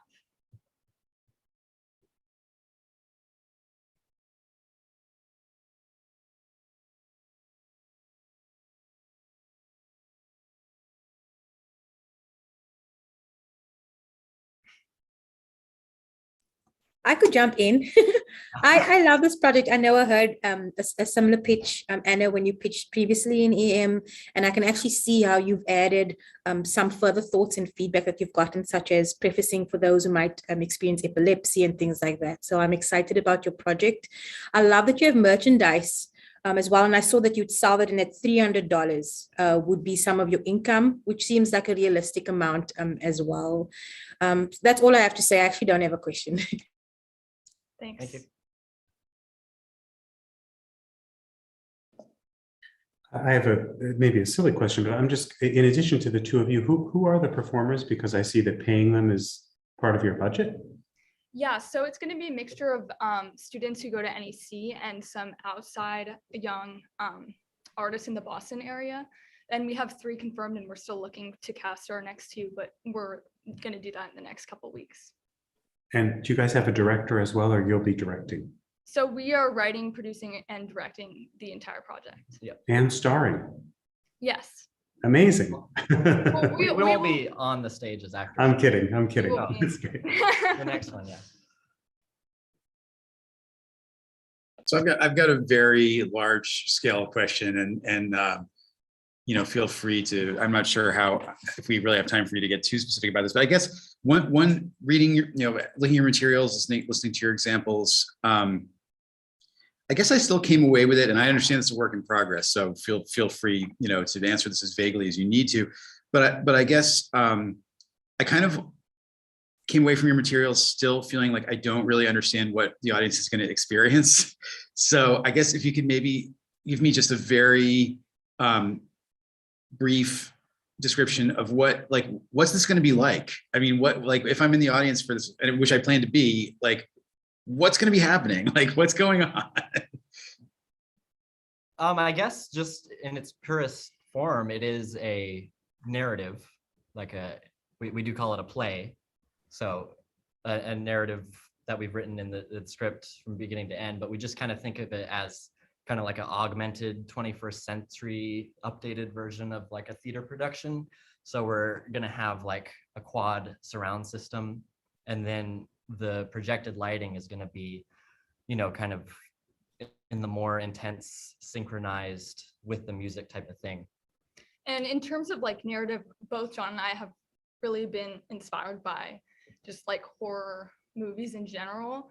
So a lot of, the kind of psychological horror tropes you see in different movies and stuff. And we were really interested in kind of, taking that immersive experience when you walk into a movie theater, but then putting everybody into the same space, such as our black box theater at school.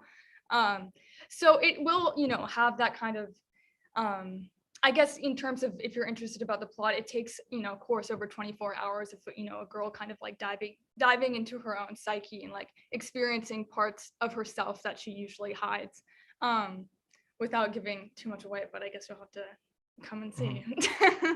I guess it's also taking a lot of, I like thinking of sci-fi for the play, in the truest way possible we could come up with.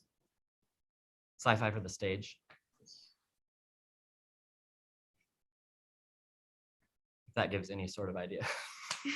Well, yeah, but I guess I'm even on a more basic experiential level. So it's going to be a very dark room with the lasers going, and the performers are going to be kind of in the middle of the lasers, and the sound is going to be 360 degrees quadraphonic. So, and it sounds like a kind of an intense show, So yes.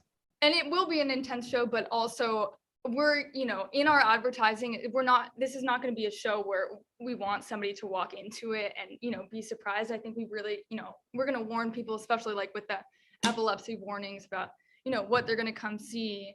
And, explaining that these are mature themes that people might be walking into. But yeah, we're going to preface our audience, with that. And I would just maybe add a trauma-informed lens. I know we spoke about ability, but another layer might be trauma-informed.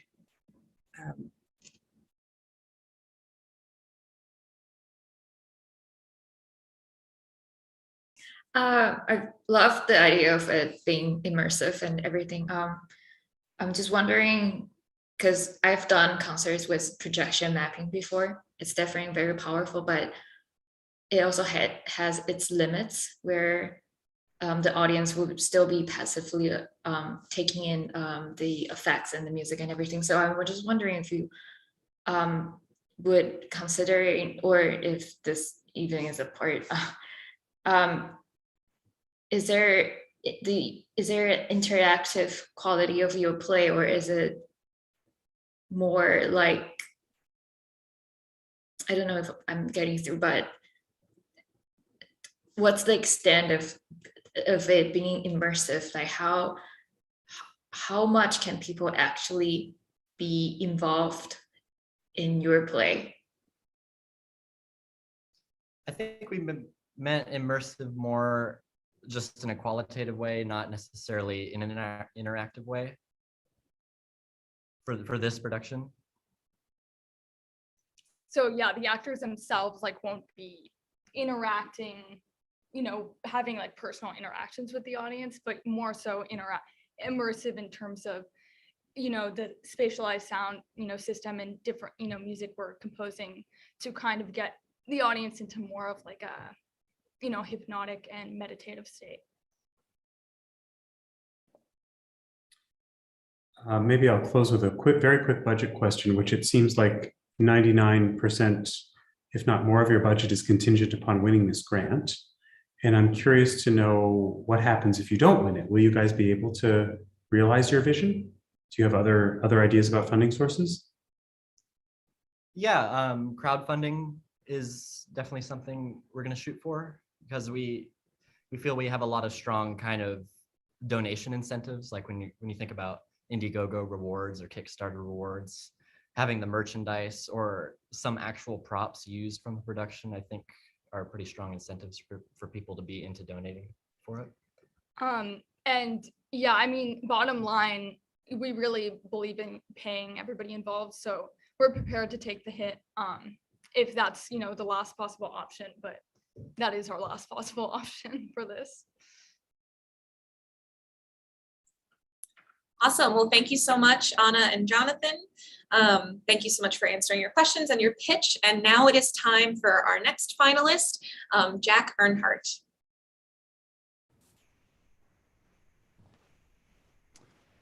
All right, good evening. My name is Jack Earnhardt, and I'm thrilled to be talking with you tonight about the art of the brass instrument mouthpiece. The realization that an instrument could be played by buzzing the lips started a revolution. This mode of sound creation allows musicians to do something that's completely unique. They literally become a part of their instrument. This connection has the potential for unparalleled artistic expression. However, even the most advanced modern instrument designs are reduced to a few nasal pitches, if not coupled with an interface to the lips. To show the impact of the mouthpiece on brass playing, I'll now demonstrate playing with and without a mouthpiece. Here's without. And here's with.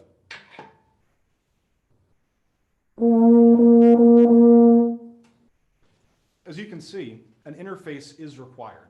That interface is the mouthpiece, which connects the artist and the instrument to produce music instead of just sound. You see, mouthpiece design is an art.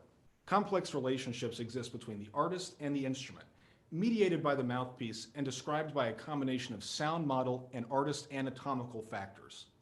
Currently, finding a mouthpiece is typically done through a process of trial and error. The desired state of much of the market is the ability to find a mouthpiece that feels as if it was made exclusively for the musician that ordered it. My project introduces a scientifically driven method that caters to this exact desire. I will offer a precision approach to mouthpiece variations and design to match an artist with their ideal mouthpiece. My clients will be able to express their full artistry through use of a specifically tailored mouthpiece. The goal of my mouthpieces, again, is to act as an interface, effortlessly transmitting the intentions of the performer into the instrument and out to the audience. I'm currently working with Dr. Ian Howell in the Vocal Science and Analysis Laboratory right here at NEC. We are continually investigating the complex relationships between the artist and their instrument.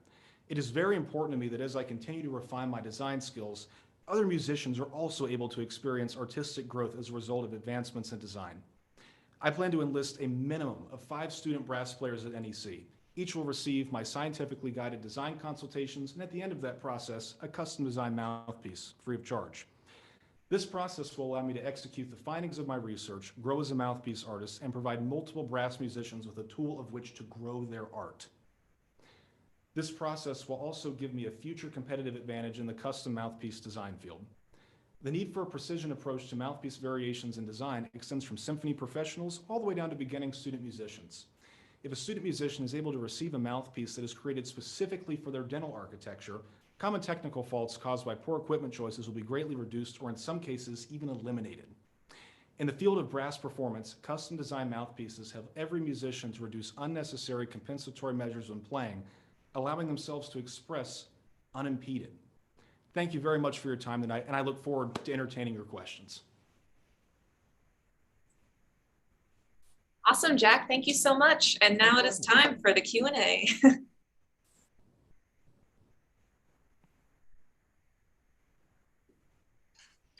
mean, I have a question if nobody else is. I found this really interesting, and reading through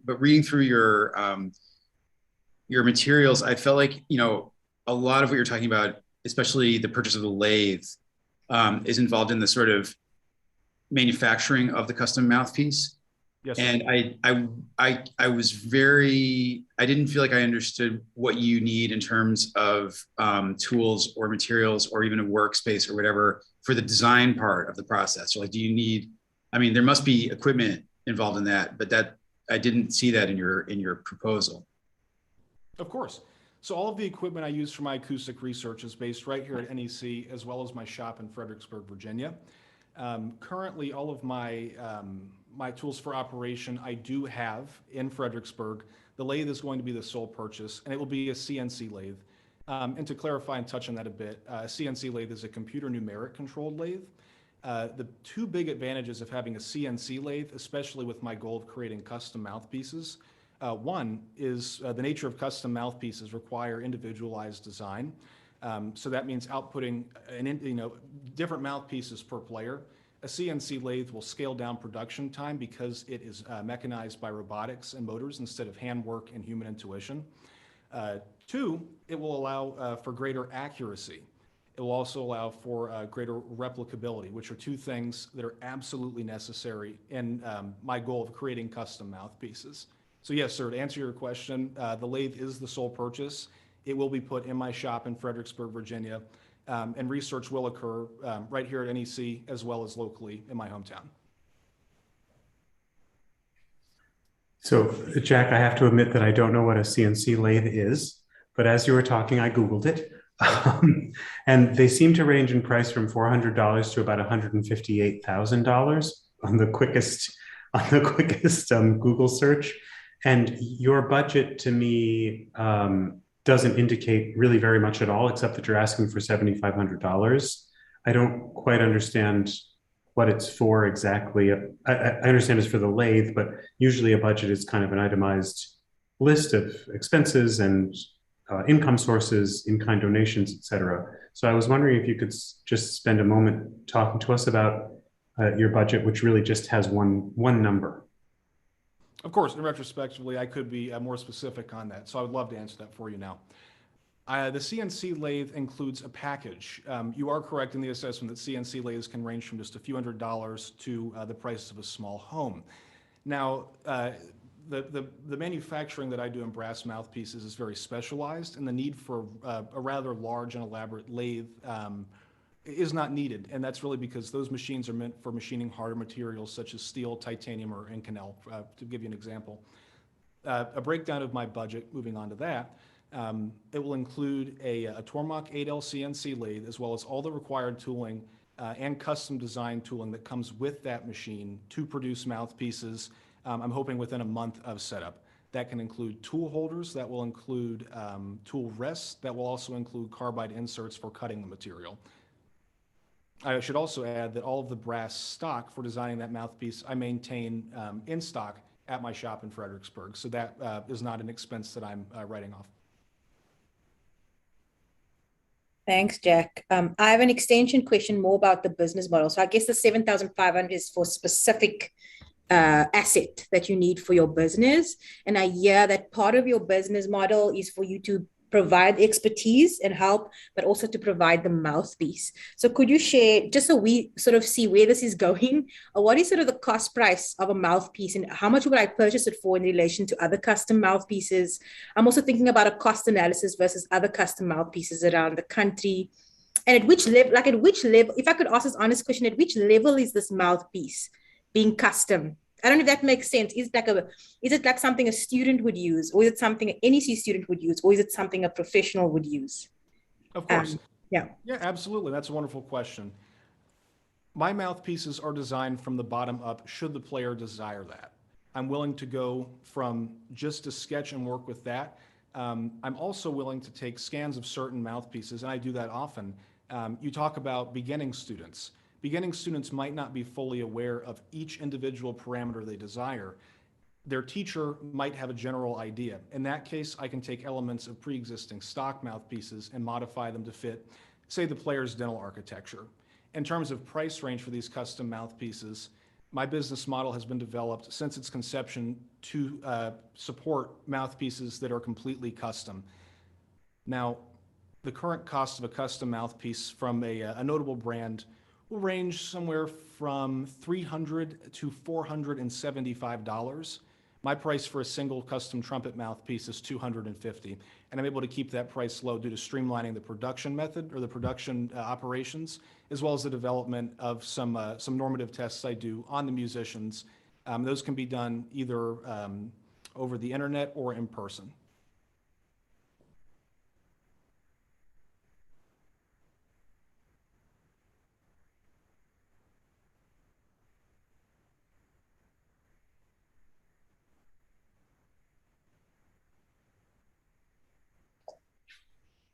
I don't think I have any further questions. So sorry if this is a dumb question, but are you you're already making custom mouthpieces? Yes, sir. And they're being done exclusively. Sorry, please continue. But so what are you currently using to manufacture them? So currently I'm using a combination of precision ground tooling on a manual machine. The problem is that is not cost efficient. I have to develop an entirely new, what we call in the industry, a form tool, so that I can advertise total accuracy the same way a CNC developer or designer of mouthpieces would. So right now it's a combination of new age technology through custom ground tooling and something of which spins, which is a manual lathe from the 1940s. Thanks. Of course. Quick final question. What happens if you don't get this grant? What would your very next step be in your business? I would continue marketing to musicians of all levels. I should also mention that my desire to create custom mouthpieces is also fueled by an interest in normative brass pedagogical methods. So I would love to develop both of those side by side. Currently, I'm working in the VSAL lab, looking at both mouthpiece design characteristics and brass performing characteristics. Our current experiment is using respiratory inductance plethysmography to look at breathing patterns. All of these things are related in the idea that you can't separate the mouthpiece from the musician. So I would love to incorporate all of this, continue my research, and continue growing my business as best as I can with the devices I have available to me. Awesome. Thank you so much, Jack, for your pitch and for your responses here. And now we're going to go ahead and finish up with our last presenter, our last finalist pitch. We have Rob Flax. Just 1 second, Rob, and then you'll be good to go. All righty. Let me know. All right, I think you're good to start whenever. Okay, excellent. Thank you so much. Good evening, everyone. Thank you for saving the best for last. My name is Rob Flax. I play things with strings. I hit stuff and I sing. I'm an alum of NEC class of 2012, the CI program, and I want to answer the question, what does the game of chess sound like? And I've invented an instrument to help figure that out. So behind me here, you'll see this beautiful chessboard. Let's change camera angles. Yes, this is a regular looking chessboard except for one small detail, and that is there's a little USB cable hanging off the side here. This is a smart chessboard made by DGT, and I've partnered with them to put this thing together. This is interpreted by original software, which you see on screen now, called MIDI Chess. MIDI Chess was written by my collaborator, software engineer Sean McFall. And when I move a piece on the smartboard, the software registers that. Can you see that as I'm moving a piece on the real board, it's reflected in the software? It's pretty amazing stuff.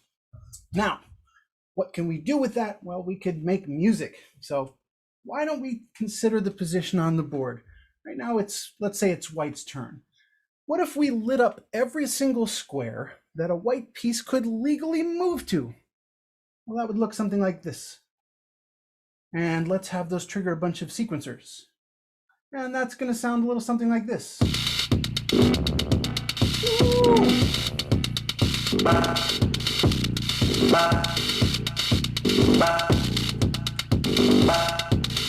Groovy but chaotic, and that is kind of how I feel the game actually feels when I'm playing it. So this is a pretty decent reflection. Chess is chaotic. There are more possible games of chess than atoms in the universe.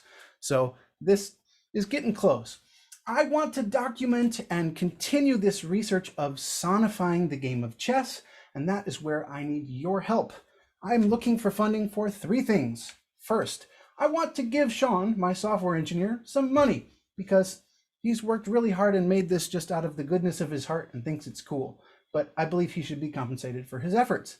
Second, this camera is beautiful, wonderful camera. The second camera angle that I have is an older camera. It's not really future-proofed for making videos in 2022. It's getting a little grainy. So I'd like to upgrade that. That's in my budget proposal. And the third and perhaps most important piece of funding, I want to run targeted ads on the YouTube platform to build my fan base there. If I can build a large channel and a large following of people interested in chess music and all the intersections of it, then I'll have leverage for future projects. For example, educational outreach, interdisciplinary learning projects where I teach chess using music, music using chess, and perhaps exhibition performance events at major chess tournaments. But I need to develop the opening before I get to the middle game. So, your move. I welcome your questions. Thank you so much. Awesome. Thank you so much, Rob. And now it is time for the Q&A.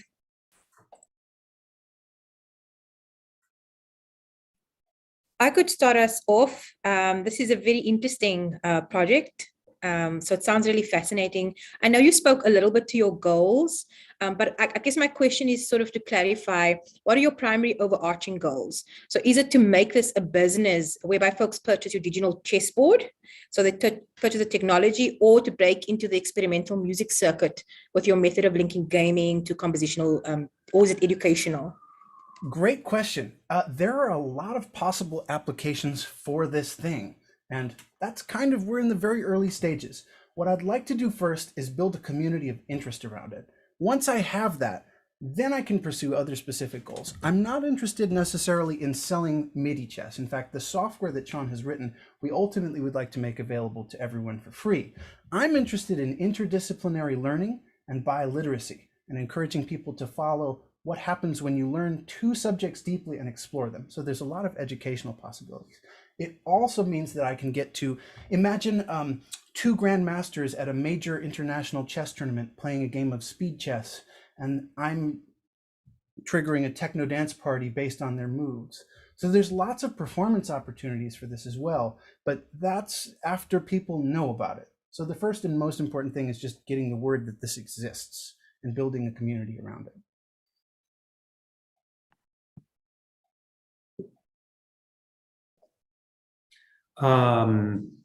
This sounds really cool, Rob. I will fully admit that I've never played chess in my life, so I'm maybe not the target audience, but I'm presuming there is, and I guess that's my question, is who are the people who would be interested in this, and how do you know they exist?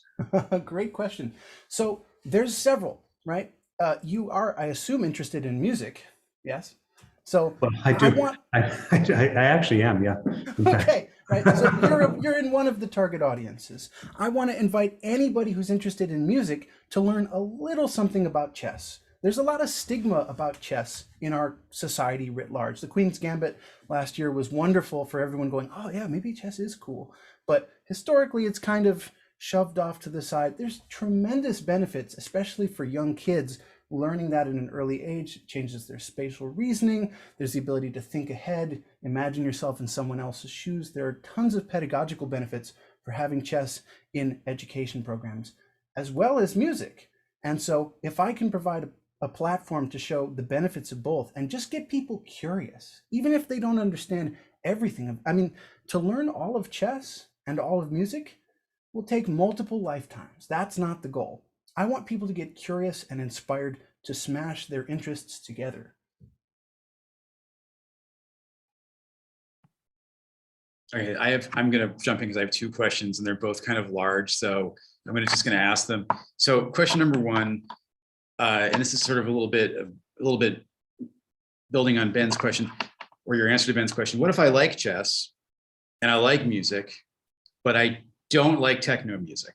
Is there room for me in this world you're building? That's question number one. And question number two is, besides the image quality of the second camera, are there things that you're envisioning that you'd like to change about your videos post-grant in addition to image quality? Sure. Let's start with the first one. So the musical aesthetic of this right now is one of the things I'm researching.